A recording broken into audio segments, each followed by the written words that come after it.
Hello and welcome to the John Ark Show. On today's episode, we have a special guest, legendary UFC light heavyweight champion, Forrest Griffin. Before we begin, I want to encourage you to subscribe, like, follow, and comment on the show, and also to tell you about a service called HollywoodIsCalling.com. They make it possible for people to purchase live phone calls with more than 100 celebrities. You can purchase a live 15-second call with a movie star or a TV star for $19.95, or a live 30-second call for $29.95. So give it a shot. HollywoodIsCalling.com. Now, without any further ado, let's say hello to Forrest Griffin. Hello, Forrest, and welcome to the John Ark Show. How are you doing, sir? I'm great. Thank you for having me. You should have kept the glasses. They were very stylish. I don't know why you to get some glasses myself. Those are not those. I picked those up at the drugstore. They're not even my prescription. Yeah, I've got about 20 of these laying around in the car, on the coffee table. Yes, they're everywhere, just that I can see. So before we begin the interview, I've got to give our audience some sense of the full spectrum of your career, because right. What am I doing here? Why are you talking to me then? Jeez, I know. There you go. So you've been a police officer, a UFC light heavyweight champion, a coach on The Ultimate Fighter, and you've been inducted into the UFC Hall of Fame. You've been in movies, video games, and you've written several books. So that's an impressive list of achievement for anyone. And I've never been convicted of a felony. So. And you've never gotten into a car chase with the police or gotten into an on-camera fist fight with Dana. So these are all significant achievements. Positive, yeah. There you go. So let's begin early in your career. What caused you to want to be a police officer? Well, man, that's a kind of a good story. I started as a nursing major. I wanted to work in ERs. I thought, it's fast-paced, fun, save lives. It'll be awesome. And maybe I just liked the show ER at the time. I don't know. But freshman year of college, I realized I was not going to be a nurse. I had chemistry and calculus same semester. It was very hard. I had a really good political science teacher, so I just went that route. So what was more difficult, being a police officer or an MMA fighter? Man, it's hard, It's quite different, Probably a police officer for the most part. Did you have any martial arts training before you became a police officer? No. I was tough, though. I thought I was tough anyway. When you were, I'm assuming at some point in your career as a police officer, you may have had, one or two alterations with street criminals. And if that is the case, how did that compare to being inside the octagon? Well, it's not really comparable, I wasn't a very good police officer, so I didn't get in as many altercations as I would like to. It's just, you have to find the crime before you can stop the crime.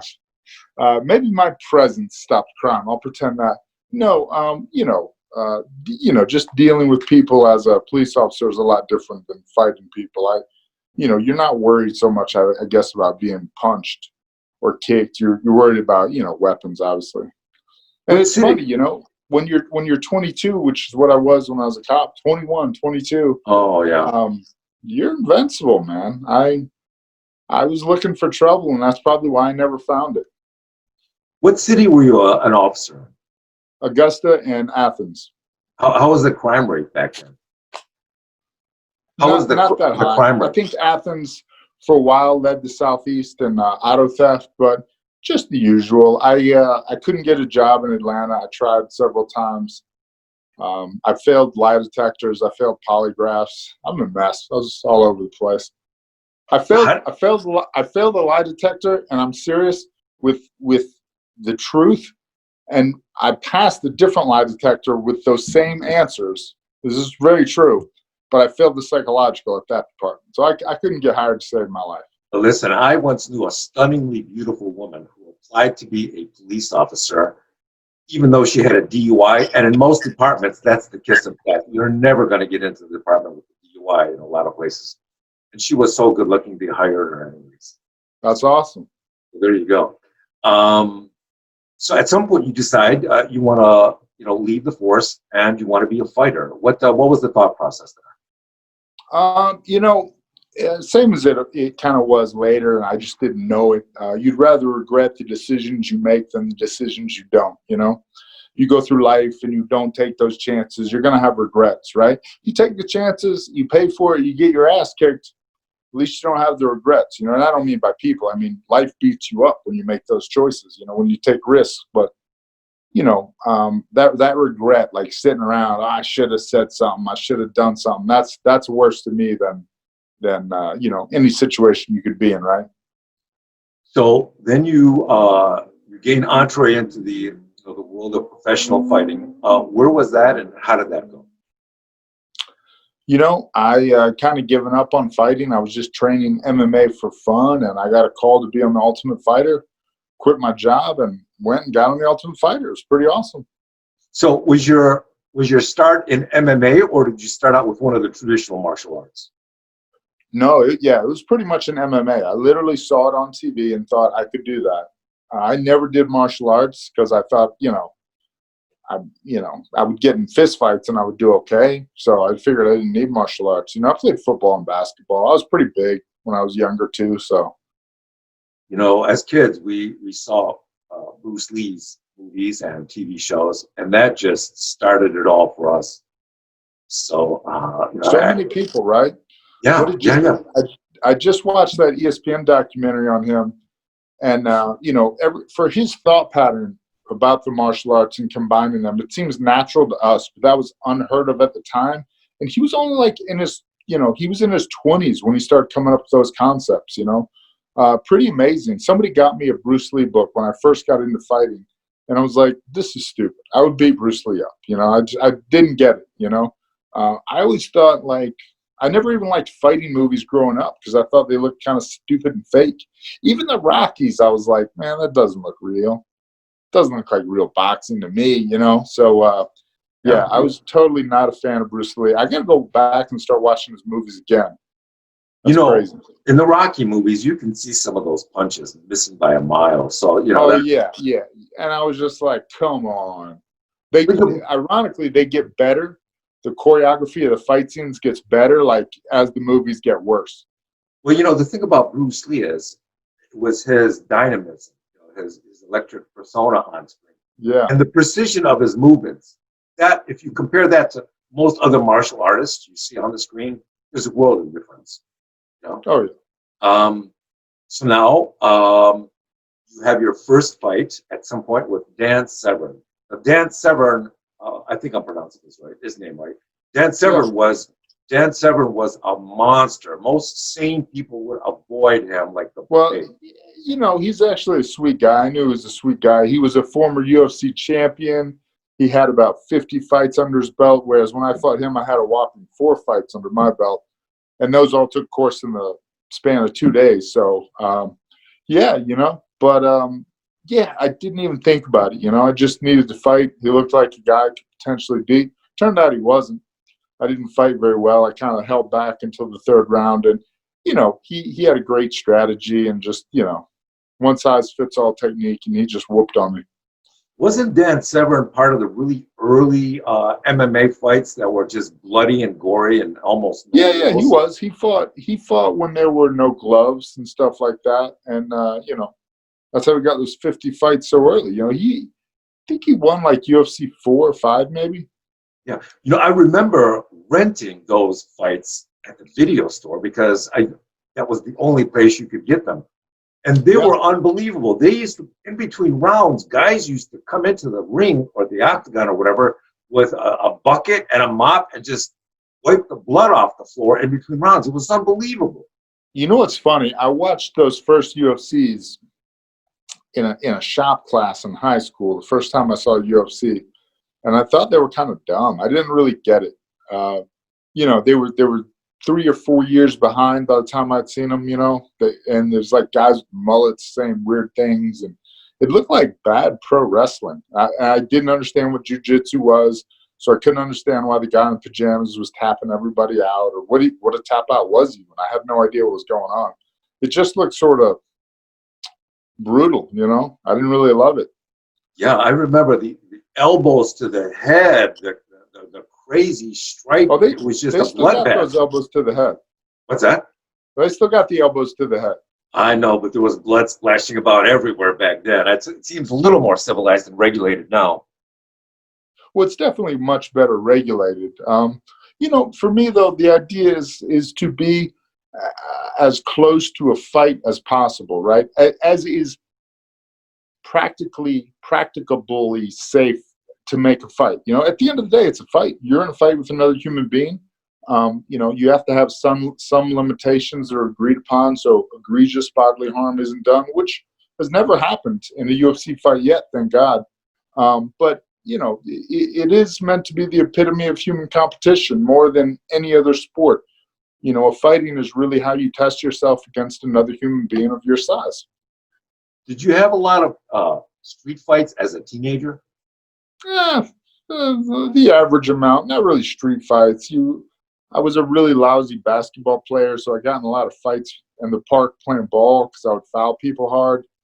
You know, So, what was your win-loss record as a teenager on the streets? You remember? about 500. 500 wins? Oh, No, about half, 500 about half. Yeah, average. yeah, yeah. Average. So that's pretty good, though. And have No, it you? wasn't actually. It was pretty bad. It means I lost half the fights I got into, which Yeah, is but pretty funny if you think about that. yeah, but years later, did you ever run into after you were a well-known UFC champion? I Did you did. ever run I into did. anybody who beat you as a kid? I did actually. I did.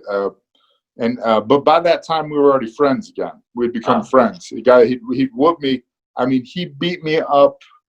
I think at recess we like, okay, well, let's go in the back and fight. He hit me so bad, people did not recognize me. My face was so askew. People didn't know who I was when I walked into class, and I got like blood dribbling. And it was pretty cool though because the teachers just, you know, two boys wanted to settle something, two 15-year-old boys wanted to settle something. We settled it, and then they just kind of like they gave us detention and stuff, but they didn't really make a big deal about it like they would today, maybe, you know. so those were the good old days before everything was settled with a gun out in the alley. Now, now it's completely What insane. I'm more afraid of than guns is lawsuits. Yeah, yeah, yeah, yeah. So now we fast forward a bit to you being on the Ultimate Fighter TV show, and you have a fight with Stephan Bonner.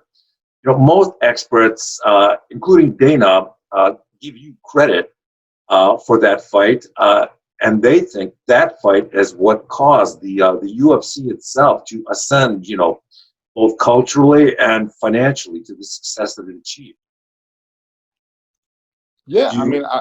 I I don't know how true that is, but I'd like to believe it. No, Yeah, you know, you know. I've seen the fight. I've seen the fight, and you know, it is impressive. It really is. Well, you know, it's the perfect story about opportunity. You know, you being in the right place at the right time, ready to go. It's you know, what do you say? Luck is when opportunity meets preparation. You know, and that's kind of we got lucky. We got very lucky, and you know, I'm always reminded about that and how lucky I was just to play a little part in that. You know, and it's cool to have a little brick in the larger foundation of MMA. You know, Yeah, there's no doubt about that. and then you Now, know, guys kind of piggyback off what that happened. Just like I was piggybacking off guys like Randy Couture and Dan Severn and Hoist Gracie, even who really made it what it is when I got into it. And that's the cool thing about a sport that's so young is it's ever evolving. You know. so let me ask you, as someone who has been, you know, in the octagon, um, what sells more pay-per-views? Is it the high level of skill, or is it the theatricality and the impressive style? Maybe what? Yeah. Yeah, I don't honestly know. I don't know. I'm sure there's people at the UFC that know, but I myself, I couldn't really tell you. I look at it more as a fan of I want to see, you know, I want to see like right now Dustin Poirier has been a guy that's been on fire because he's technical yet still amazingly exciting. You know, Volkanovski Holloway. It's not a brawl. It's a technical fight, but an amazingly high paced technical fight. You know. So, I mean, I watch every fight, obviously. I don't ever know what to expect, I like fights that are kind of a balance of raw entertainment and get after it, and then that technical side, which I can appreciate. So I asked that question because, when I analyze Conor McGregor and, all the insults, and all the comments that he makes, that stuff is actually more entertaining to me than half the fights I see. It seems to draw the audience really dramatically. Do you think there's a lot of pressure on the fighters these days to be more entertaining, to get their insults down? Yeah. Do you think there's pressure for that? I'm sure there is. Again, I'm kind of a contrarian when it comes to that stuff. I honestly, and this is the truth, I fast forward to the actual fight, and a lot of times I watch the fight with the commentary off because I wish there was a track where you could just hear like the fight noise but no talking over it.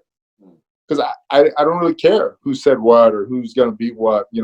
I care a little bit about, like, I love it when a guy technically tells another guy what he's gonna do and then he does that to them in the fight. That's amazing. Like, and Conor McGregor's done that where he said, "Oh, I'm gonna do such and such. This is what's gonna happen," and he'll do exactly that. It was amazing. Or he was calling the round. He was gonna finish a guy once, the German guy he fought, and so that I was a fan of that because he was basically giving his game plan to the other guy, and it was in fact his actual game plan. And then he went out and was still able to implement it. So I'm surprised you don't like the commentary. I love Rogan's commentary. Fantastic. It really adds. Yeah. I like it, and I watch the walkouts now because I want to hear where they're training, where they're at. I like it, but I like to have my own opinion, my own view of who won a fight or what's happening in it, or how the judging should go. The thing is, like,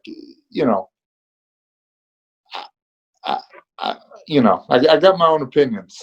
Yeah. So July 5th, 2008, you fought Quinton Rampage Jackson, and you became the light heavyweight champion. Now, when you look back on that fight, what are your thoughts? Oh, man, I don't know. Obviously, it was, a highlight. For me, I just see that I never defended the belt, and that was always my goal, was to win it and then defend it, and then I could be done. I was never able to do that. So to me, the sport just kind of never got what I really wanted out of the sport. But, I was close. I got more than I could have expected 5 years before. So. Yeah. Now, did it change your life? Were you a different person the following week now that you're champion? It did. Yeah. I'm definitely not the person I was. People will tell you you've changed. I mean, that's a part of growing up and getting older. I'm not the goofy, fun-loving 20-year-old I was. I'm now the goofy, fun-loving, 40-year-old. So, change is a part. When people tell you you've changed, I don't feel like that's a bad thing. You should change, But, that's really common. I mean, I grew up in one of the most violent cities in the world, and I see the same thing with police officers, with soldiers, with people who grew up in violence. It does change you. With time, it's inevitable. And I think there's probably an element of that in MMA world. Yeah, I would definitely say that too. Getting beat up in front of a million people changed my attitude about a few things. Let you know, maybe show me some parts of human nature I didn't care to see. So did losing a fight, did that supercharge your determination for the next fight, or is it a kick in the ego that really hurts? I don't know. That's, you got to think about the type of, are you motivated to avoid failure or motivated to achieve success? And I think, unfortunately, I was always more motivated to avoid failure.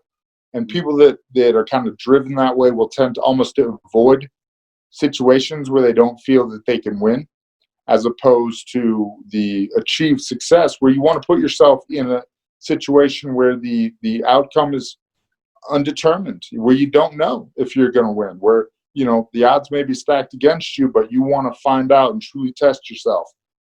So that's something back in my mentality. I was a little right? I don't love my mentality when I look back on it.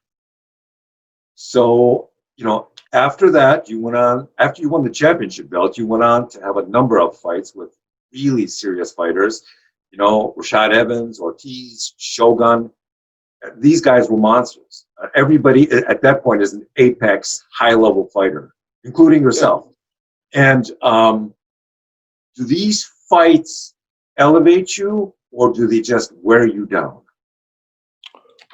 Well, again, it's the same stimulus. It's how you respond to it, right? The same stimuli, and it's just it's not it's back to again how you want to interpret it. You think about nervousness, right? That's just arousal, right? That's just a signal that your body is sending you, and then it depends on you how you want to interpret that. Do you interpret that as, oh my gosh, I'm fighting this legend, I'm fighting somebody amazing, I need to get my game face on, this is going to be an awesome opportunity for me to show how great I am?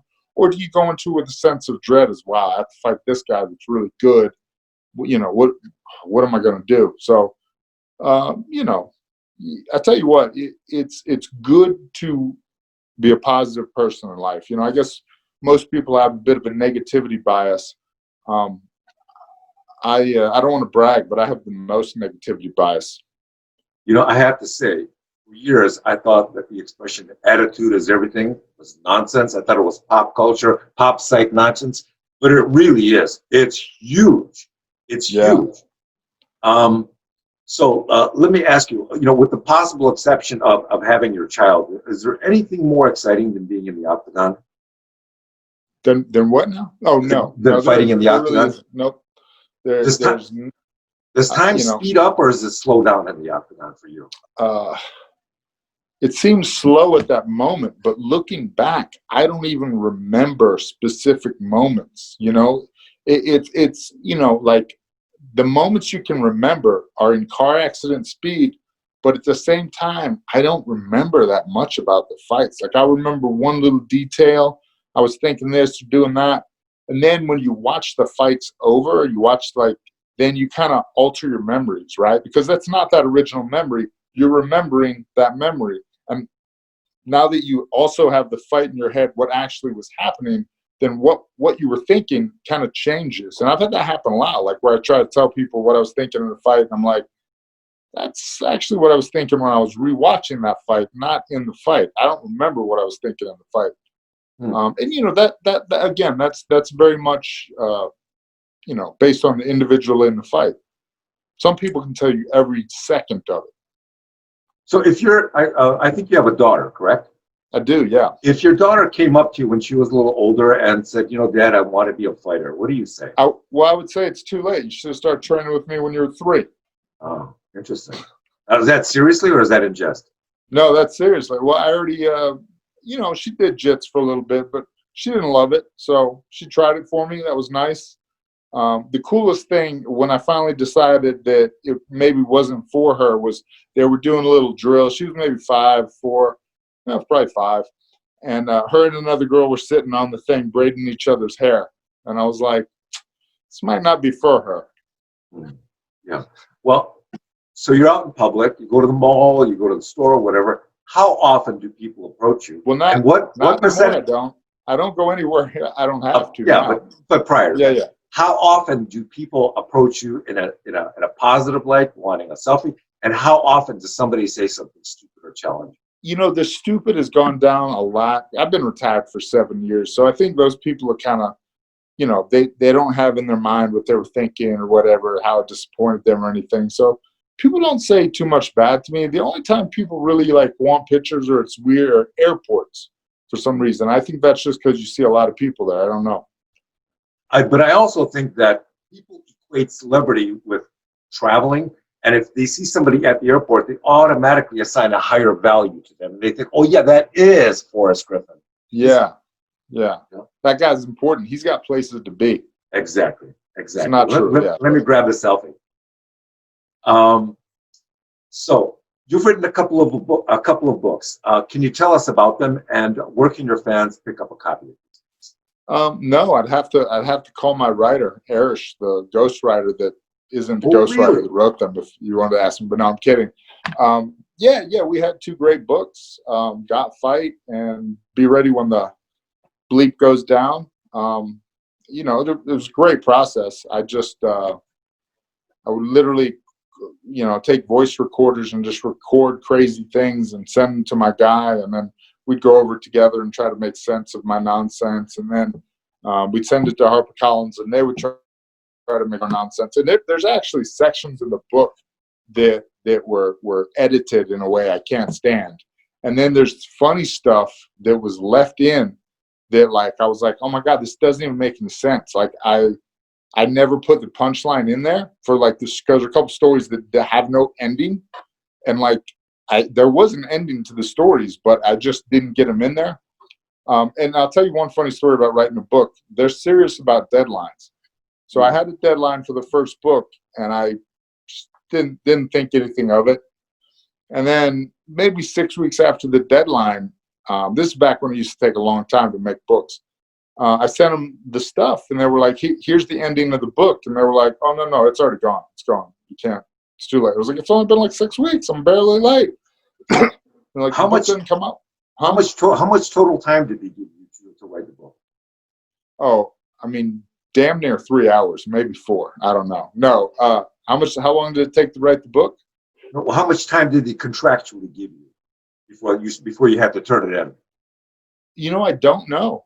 That's a good question. It seemed like a long time. 6 months, a year? Yeah, probably 6 months. Okay, that's reasonable. Yeah, no, it was reasonable. I just didn't finish it up. But the great thing is that actually became the second book, because I didn't finish the first one in time, and I'd already written stuff that was like for the book. Are you a writer at heart, or are you a warrior? No, I'm neither. Neither? What do you consider yourself? You know what I am, actually? I'm a little of everything. There's nothing I won't try or do. I'm definitely a jack of all trades, master of none, So, yeah, I guess I'm a writer, not a great one. And I guess I'm a fighter, not a great one. I'm a businessman, not a great one, but I dabble. I do a little everything, So you're a Renaissance man. That's good. Yeah, in the poorest sense of the word, yes. Well, so you're working for the UFC now as a VP of Athlete Development. Tell me what that job entails, and what's the most difficult part of it. Well, so recently I've had to tell, basically I've had to tell fighters no. They want to train at certain times in certain places and use things that the state of Nevada has said are off limit or aren't safe to use because of the COVID protocol. So basically what it is what we have here is sports dietetics, strength and conditioning, sports science, physical therapy. And you're going to take all those pieces and you have to put them together and make sure that they fit around your technical, tactical training, right? The meat of your sandwich is your MMA training. So you have to put all those pieces around to get the best possible training. And I help oversee the process where you put those pieces together. So thousands of kids around the world watch the UFC and they want to become part of it. How do you guys recruit fighters these days? I would say the first thing you have to do is find a good gym, find a good coach, and fight in smaller promotions. And there's no shortcuts. The process takes a couple years. So let me ask you, the fights on Fight Island. I don't know if you were there or if you watched it domestically. No, I wasn't there. They want to take as few people as possible, right? So truly the essential of the essential personnel, right? The more people you have, the more chances something could go wrong. Somebody could be infected. I like the idea because it's sort of exotic, sort of interesting, sort of different. Do you see them continuing to do that, or is that on a limited basis? Oh yeah, no. I mean, you tell me when the COVID will pass, or they'll have a vaccine, or when the threat of COVID is passed, then I think they'll stop. But until then, why not? They've got a beautiful thing. People are excited about it. The UFC always does great stuff like that, right? They always outdo themselves as far as, hey, we're going to Fight Island. What a great idea. Even the name is great. The name alone sells tickets. It does, yeah. It sells T-shirts. Yeah, yeah. So let me ask you a complicated question. Years ago, before the exhaustive drug testing that the UFC does now was in place, a lot of fighters in the industry, took whatever they took to increase their muscle mass, their reflexes, everything. A lot of these guys look like steroid monsters back in the day. Has Dana or the UFC ever thought about creating a new division of the UFC, perhaps something called like the enhanced UFC, where all the fighters would still be on supplements or roids or whatever, and just produce that as the spectacle that it would be? No, that I ever think considered? you're going the wrong way there. So remember, what the UFC has always done, what's made it successful, is to run to legislation, to get USADA, the U.S. Anti-Drug Agency, to randomly test all of the 600 fighters on the UFC roster, right? So the UFC has changed the culture of fighting as far as you cannot get away with doing drugs now. And it's the randomized testing. It has to happen. It's, high level, it's sealed. I got to be in on it when they were bringing it in to make sure that it wasn't gonna, be too much of a burden for the athletes. But, people even know now that if they're fighting in a smaller promotion, if they think they're going to jump to the UFC, that they have to clean up their act. It's just not something you can get away with anymore. So they changed the culture of the sport for sure. So Mike Tyson has a new podcast. It's called Hot Box, and it's been out for a few years. I don't know if you've seen it online, but as I watch his interviews, I am surprised by how intelligent this man is. He's extremely well read, and there's a lot of insight in his answers and in his interview questions. Have you seen any of those episodes? I haven't, but I saw his show where he spoke in Vegas, and I was blown away. I didn't, because, before he went away, I never thought of him as an intelligent, articulate guy. And then you watch his show. It was years ago. I'm sure you remember, but, kind of where he tells the story and he makes jokes and he's so clever. And I'm like, wow, he's just so well-spoken and articulate in that. He took his time in prison to better himself, right? To read and to study, and he's a surprisingly bright guy. And I try to, I always try to kind of be the antithesis. People meet you, they think you're a fighter. You're going to be the dumb jock. You kind of got to lower the bar, and then as long as you're pretty intelligent, they're going to be impressed by you. Like, man, I thought you'd be an idiot, but you're not. Yeah, I mean, I think that's the general trend in the athletic world. I think people are getting smarter, better trained, and the skill levels keep elevating year after year. Yeah, it's not fair. People shouldn't be that intelligent and physically gifted. It's just uncalled for. So before we wrap things up here, is there anything you would like to promote? No, God, no. All right. Where can your fans find you online? I'm on the socials, right? So Twitter and Instagram, at Forrest Griffin. Occasionally I even post. All right. Well, listen, I want to thank you for appearing on the John Art Show. It was a real pleasure. I want to wish you and the UFC all the best. And thank you very much. Hey, what city is that behind you? That is an image. It's not an app, but it's the New York skyline. Okay, but that is that the New York skyline with the World Trade Centers? I believe not. I believe it's post 9/11. All right. But just so you know, if you're doing future interviews and you like that image, I know they're on there. Yeah. All the Zoom stuff. All right. Well, listen, this is a lot of fun. We've all become experts on the Zoom and the all those different call technologies. Yeah, it's so much more convenient, and people embrace it now. Yeah, I don't mind it. I mean, I'm doing this from my office. It's great. Yeah. I appreciate your time. Thank you very much. Thank you for yours as well. Thank you. It was a real pleasure. Bye-bye. All right, thank you. Have a wonderful one.